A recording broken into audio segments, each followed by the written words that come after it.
வணக்கம். இது தமிழ் குரல். நான் உங்கள் பானு. அதாவது இந்த 10 தோழி பழனிசாமி அப்படின்ற பேரை வந்து இவர் எப்படியாவது மாத்தி ஆகணும்னு நினைக்கிறாரு. அதனால பூரா பொய்யா சொல்லிட்டு இருக்கிறது.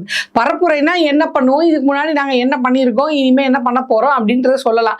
இல்ல எதிர்கட்சியை வந்து அடிச்சு பேசலாம். அவங்க இந்த திட்டம்லாம் கொண்டு வந்தாங்க, இதெல்லாம் கொண்டு வரல அப்படின்னு பேசலாம். ஆனா கொஞ்சம் கூட சம்பந்தமே இல்லாம, கூச்ச நாச்சமே இல்லாம வாட்ஸ்அப் வதந்திகளை எடுத்து வச்சு ஒருத்தர் வந்து பிரச்சாரம் பண்றாரு. நீ எல்லாம் ஒரு கட்சி தலைவரா அப்படின்னு காரி துப்பிட்டு இருக்காங்க அதிமுகவை சார்ந்தவங்களே.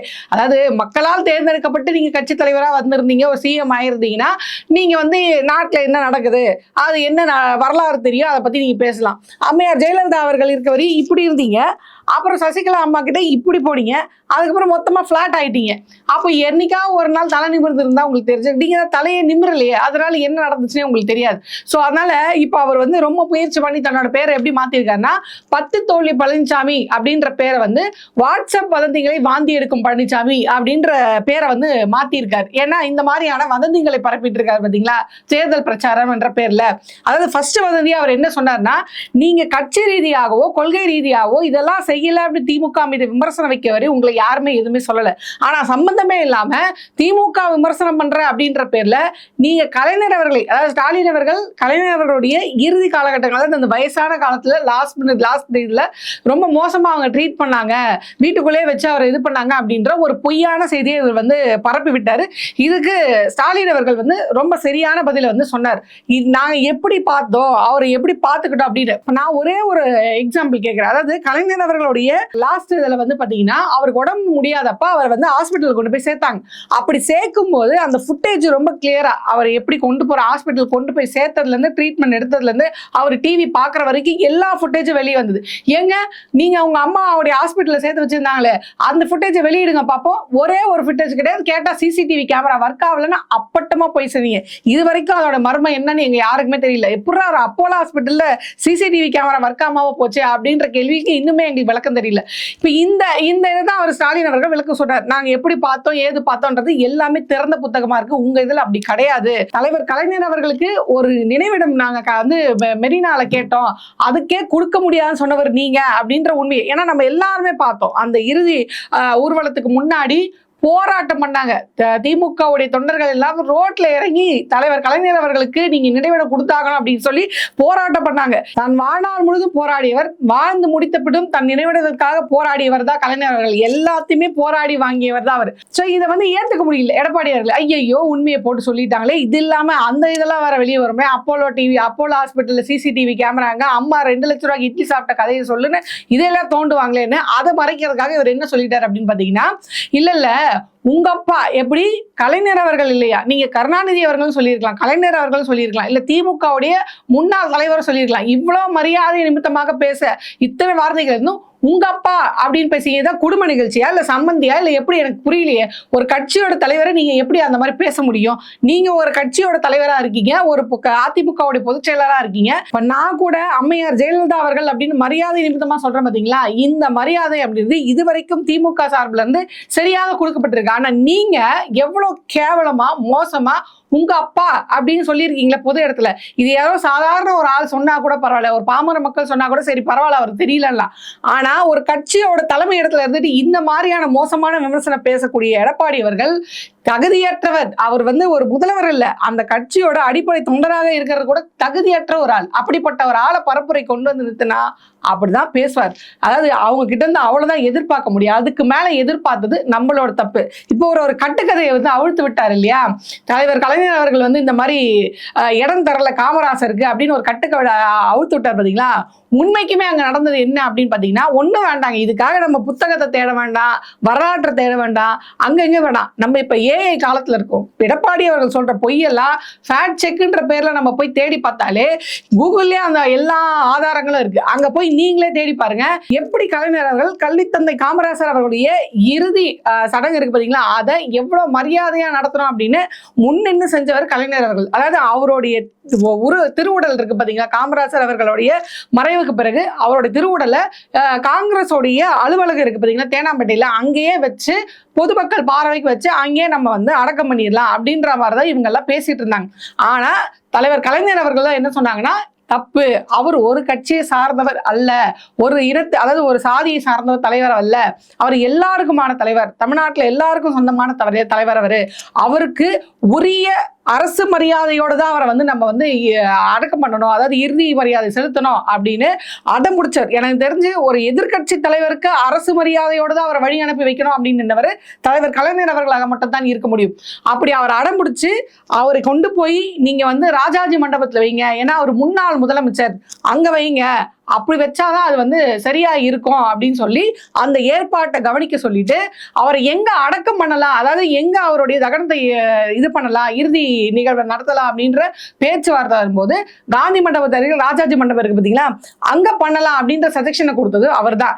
ஏன்னா காந்தி மண்டபத்துல காந்தி அவர்களுக்கு அடுத்தது ராஜாஜி அவர்களுடைய நினைவு மண்டபம் தான் இருக்கு. இப்போ இந்த இடத்துல தான் ஒரு தமிழனா, ஒரு தமிழ் மக்களுக்காக தன் வாழ்நாள் முழுவதும் வாழ்ந்து குடும்பம் தனக்குன்னு தனியா ஒரு குடும்பம் இல்லாம குழந்தை குட்டி இந்த மாதிரி இல்லாம மக்களுக்காகவே வாழ்ந்து மறைந்தவர் தான் காமராசர் அவர்கள். அப்படி ஒரு பெருந்தலைவருக்கு சரியான மரியாதை அப்படின்றது காந்தி மண்டபத்து பக்கத்துல இருக்கும் பொழுதுதான். ஏன்னா அவர் சாகும் வரை தன்னை ஒரு காங்கிரஸ்வாதியாக, காங்கிரஸ்க்காகவே உழைத்தவர் தான் காமராசர் அவர்கள். அப்ப அங்க காந்தி அவர்கள் பக்கத்துல அடக்கம் பண்ணும், அதாவது மரியாதை செலுத்தும் போது தான் அது அவருக்கு கொடுக்கிற மரியாதையாக இருக்கும்.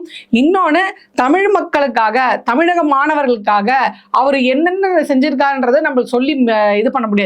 சோ அப்படியான விஷயங்கள்லாம் வந்து அப்படிப்பட்ட ஒரு பெருமை மிக்கவர். காந்தி மண்டபத்துல பக்கத்துல காந்தியோட நினைவிடம் பக்கத்துல வைக்கும் போது மட்டும்தான் தமிழர் அடையாளமாக காங்கிரஸ்ல ஒருத்தர் இருக்காரு அப்படின்ற அந்த ஐடியாவை வந்து கலைஞர் அவர்கள் பண்ணார்.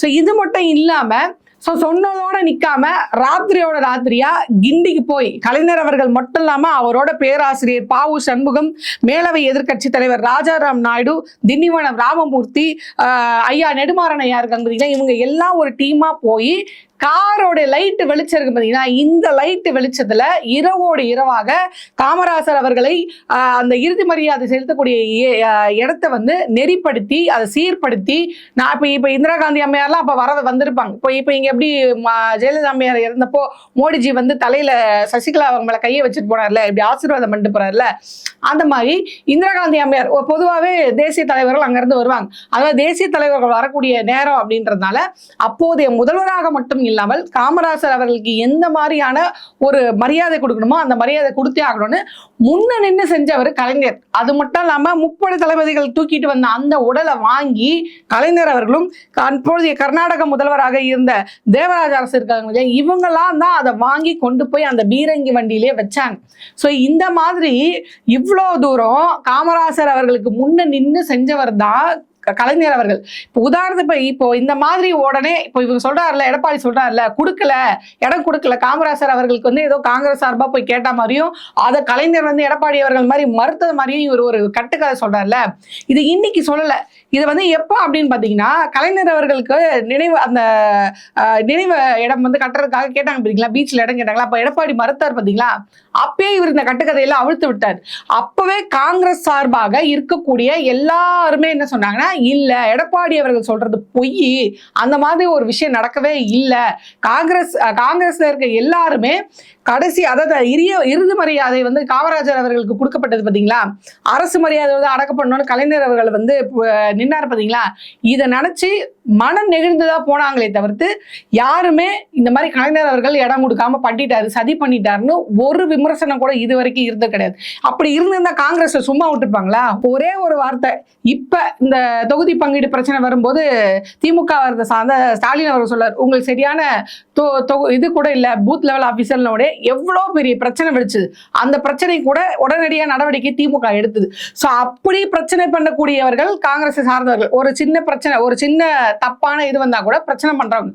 அவங்க வந்து சும்மா இருந்திருப்பாங்களா? கலைஞர் அவர்கள் வந்து இடம் கொடுக்க மாட்டோம் அப்படின்னு சொன்ன உடனே சும்மா இருந்திருப்பாங்க. ஆமா கலைஞர் அவர்கள் கொடுக்க மாட்டாரு, நாங்க கம்னு இருப்போம் அப்படின்னு எதிர்கட்சியை சார்ந்தவங்க சும்மா இருந்திருப்பாங்களா?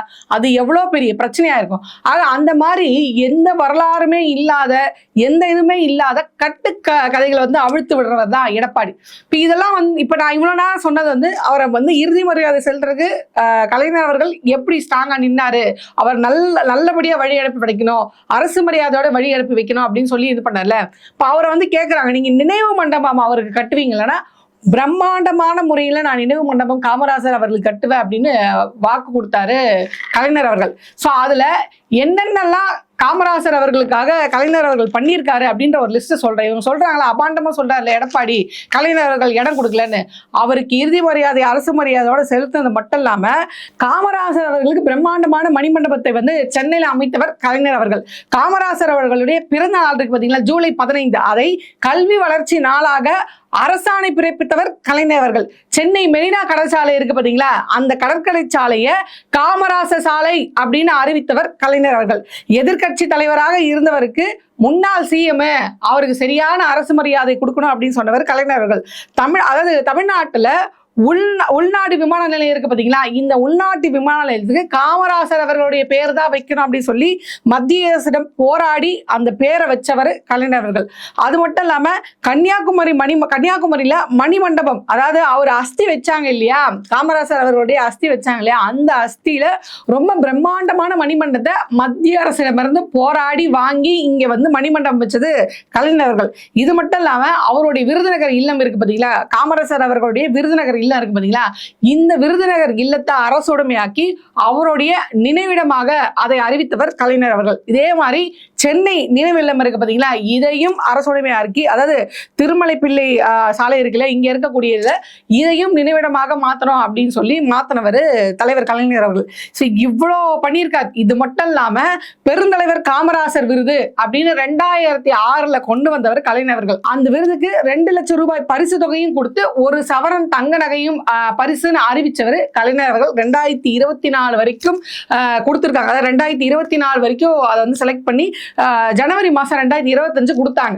இப்படி பல விஷயங்களை தலைவர் கலைஞர் அவர்கள் செஞ்சிருக்காரு காமராசர் அவர்களுக்கு மரியாதை செலுத்தும் விதமாக. ஆனா இங்க இருக்க சில தற்குறிய எடப்பாடி மாதிரியான RSS பாஜக கைக்கூலியான எடப்பாடி அவர்கள் பொய்யா அளந்து வர்றாரு. சரி, இது கலைஞர் அவர்கள் பண்ணாரு, இதுக்கப்புறம் ஸ்டாலின் அவர்கள் என்ன பண்ணாருன்னு சிலர் கேட்கலாம். ஸ்டாலின் அவர்கள் என்ன பண்ணியிருக்காரு அப்படின்னு பாத்தீங்கன்னா, அதாவது காலை உணவு திட்டம் அப்படின்னு ஒண்ணு கொண்டு வந்தாங்க பாத்தீங்களா, இந்த காலை உணவு திட்டத்தை மற்ற மாநிலத்துல, ஏன் மத்திய அரசுல இருந்து இங்க வந்து பார்த்துட்டு சூப்பர் திட்டம் ஆஹா ஓன்னு பாராட்டாங்க. உலக அளவுல பேசப்பட்ட திட்டம் இது. ஏன்னா இந்த மாதிரி காலையில உணவு கொடுத்து அந்த குழந்தை போய் படிக்கும் போது அந்த குழந்தைக்கு படிப்புல கான்சென்ட்ரேஷன் அதிகமா இருக்கும், நல்லா படிப்பாங்க, எஜுகேஷன்ல நல்லா வருவாங்க. ஆய்வு பூர்வமாக நிரூபிக்கப்பட்ட விஷயம். அப்படிப்பட்ட திட்டத்தை எப்ப தொடங்கி வைக்கிறாங்க அப்படின்னு பாத்தீங்கன்னா, காமராசர் அவர்களை கல்வி தந்தை காமராசர் அவர்கள்னு அழைக்கிறது நம்ம எல்லாருக்கும் தெரியும். அப்பேற்பட்ட சிறப்பு இருக்கிறதுனால தான் அந்த காலை உணவு திட்டம் இருக்கு பாத்தீங்களா, அதை ஜூலை 15, அதாவது காமராசர் அவர்களுடைய பிறந்த நாளான ஜூலை 15 அன்று 2024 அன்று ஸ்டாலின் அவர்கள் தொடங்கி வைக்கிறார். அது காமராசர் அவர்களுக்கு கொடுக்கக்கூடிய மரியாதையாக அவர் வந்து செலுத்துறார். இது மட்டும் இல்லாம அந்த அவருடைய பிறந்த நாளை வந்து கல்வி வளர்ச்சி நாள் அப்படின்னு ஏற்கனவே சொன்னாங்கன்னு சொன்னேன் இல்லையா, அந்த அன்னைக்கு கிட்டத்தட்ட 1.5 லட்சம் புத்தகங்களை வந்து பொது நூலகங்களுக்கு பரிசாக கொடுத்திருக்கிறார் ஸ்டாலின் அவர்கள். இதுக்கும் மேல ரூபாய் 290 கோடி செலவுல ஒரு பெரிய பிரம்மாண்டமான அரசு பொது நூலகம் கட்டப்பட்டு இருக்கிறது. அந்த அரசு நூலகத்துக்கு காமராசர் அவர்கள் பேர், அதாவது காமராசர் அறிவுலகம் அப்படின்ற பேரை வந்து ஸ்டாலின் அவர்கள் நாங்க வைக்க போறோம் அப்படின்னு சட்டமன்றத்துல வந்து அறிவிச்சிருக்காரு. ஆக அன்னையில இருந்து இன்ன வரைக்கும் காமராசர் அவர்களுக்கு உரிய மரியாதையை வந்து சிறப்பா செஞ்சுட்டு இருக்கு இந்த திராவிட முன்னேற்ற கழகம். ஆனா எடப்பாடி அவர்களுக்கு வந்து எதுவுமே தெரியாது, வந்தது வாய் விட்டு. ஏன்னா இப்படியே இருந்தா என்ன தெரியும், கொஞ்சம் இப்படி நிமிந்து பார்த்தா தானே தெரியும். அதனால ஏதாவது வாய்க்கு வந்து அதை அடிச்சுடுது. இப்ப இவர் அடிக்கிறதுக்கு திமுக பேச வேண்டியதில்லை, பிரேமலதா அவர்கள் வந்து நிக்கிறாங்க. ஏயா எனக்கு ஒரு லெட்டர் எழுதி அதில் கையெழுத்து போட்டு கொடுத்து உனக்கு MP சீட்டு தரேன்னு சொல்லி ஏமாத்தின ஆள் நான். அதாவது பிரேமலதா அவர்கள் ஒரு கட்சியோட தலைவர், அது மட்டும் இல்லாமல் அவங்களுடைய கணவர் விஜயகாந்த் அவர்கள் எதிர்கட்சி தலைவராக இருந்திருக்கார் தமிழ்நாடு சட்டமன்றத்தில். இப்போ இப்படிப்பட்ட ஒரு பெரிய கட்சியோட தலைவிக்கே நீ விபூதி அடிச்சிருக்கே, அதாவது எழுதி கொடுத்து கையெழுத்து போட்டிருக்காரு. இன்னைக்கு காலையில் அந்த அம்மா ரிலீஸ் பண்ணியிருக்காங்க பாருங்க, எடப்பாடி லட்சணத்தை கொஞ்சம் பாருங்க. எழுதி கொடுத்து கையெழுத்து போட்டு 1 இல்ல 5 MP எனக்கு தரேன்னு சொல்லி எழுதி கொடுத்துருக்காரு, நான் பொய்யா சொன்னேன் பாருங்க அப்படின்னு ஆதாரத்தை வெளியிட்டு இருக்காங்க அந்த அம்மா. எனக்கு முதல்ல பதில் சொல்லு, அதுக்கப்புறமா நீ வந்து கலைஞர் அவர்களை பத்தி போய் பேசலாம். நீ இந்த மாதிரி எழுதி கொடுத்து கையெழுத்து போட்டு கொடுத்து என்னையே ஏமாத்தி இருக்கனா, அப்ப தமிழ்நாட்டு மக்களை நீ எவ்வளவு தூரம் ஏமாத்துவ? ஒன்னா நம்ம ஃப்ராடு, நீ உனக்கெல்லாம் முதல்வர் பதவி வேற கேக்குதா அப்படின்ற மாதிரி அந்த அம்மா கிளின்னு கிழிச்சிருக்காங்க. இதுல குத்து விளக்கு, கொலை விளக்கு, கை விளக்கு அப்படின்னு திட்டங்கள் வேற. பெண்களை என்னைக்குமே பிற்போக்கா நினைக்கிறது தான் எடப்பாடி அவர்களுடையது. தாலிக்கு தங்கம், குத்து விளக்கு இந்த மாதிரிதான் இருப்பாரு. இங்க வந்து பெண்கள் விடியல் பயணம், பெண்கள் உரிமை தொகை அப்படின்னு இருக்காங்க. ஸோ பெண்களை முன்னோக்கி நகர்த்துறது தான் இந்த திராவிட மாடல் அரசு. ஆனா பெண்களை பின்னோக்கி நகர்த்துறது தான் எடப்பாடி அவர்கள் அரசு. பேரம் பேசுறாரு பாத்தீங்களா, அவர் என்ன 8000 கூப்பன் தான் தரேன்றார், நான் 10,000 பணம் தருவேன். இப்ப நீங்க இங்க பணம் தரும் போது மட்டும் அந்த பணத்தை வாங்கி அவங்க டாஸ்மார்க்ல குடிச்சிருவாங்க அப்படின்னு கதை விட்டீங்களே, அப்ப நீங்க 10,000 கொடுக்கும் போது அது ஆகாதா?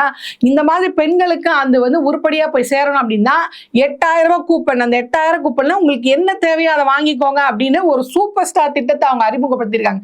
இந்த வைத்தறிச்சல்லாம் எடப்பாடி அவர்கள் தாங்க முடியல. எப்படிரா இதெல்லாம் நம்ம வந்து இது பண்றது, ஒன்னே புரியல. அவங்க சூப்பரா நலத்திட்டங்கள் இது பண்றாங்க, இந்த பக்கம் தற்குறித்தனமா பண்ணி இவங்க ஒரு பக்கம் பேசப்படுறாங்க.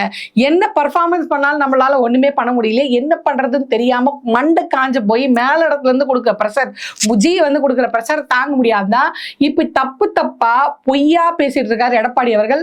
உங்களுக்கு பிரச்சாரம் பண்ண தெரியல, ஓரமா போய் உட்காந்துருங்க. நீங்க ஃப்ராடு தனம் பண்ணி ஏதாவது ஒண்ணு பண்ணிக்கோங்க. ஆனா தேவையில்லாம இப்படி வந்து மறைந்த தலைவர் அவர்களை பத்தியான அவதூறு பரப்புறது அப்படின்றது உங்களுக்கு நல்லதில்லை.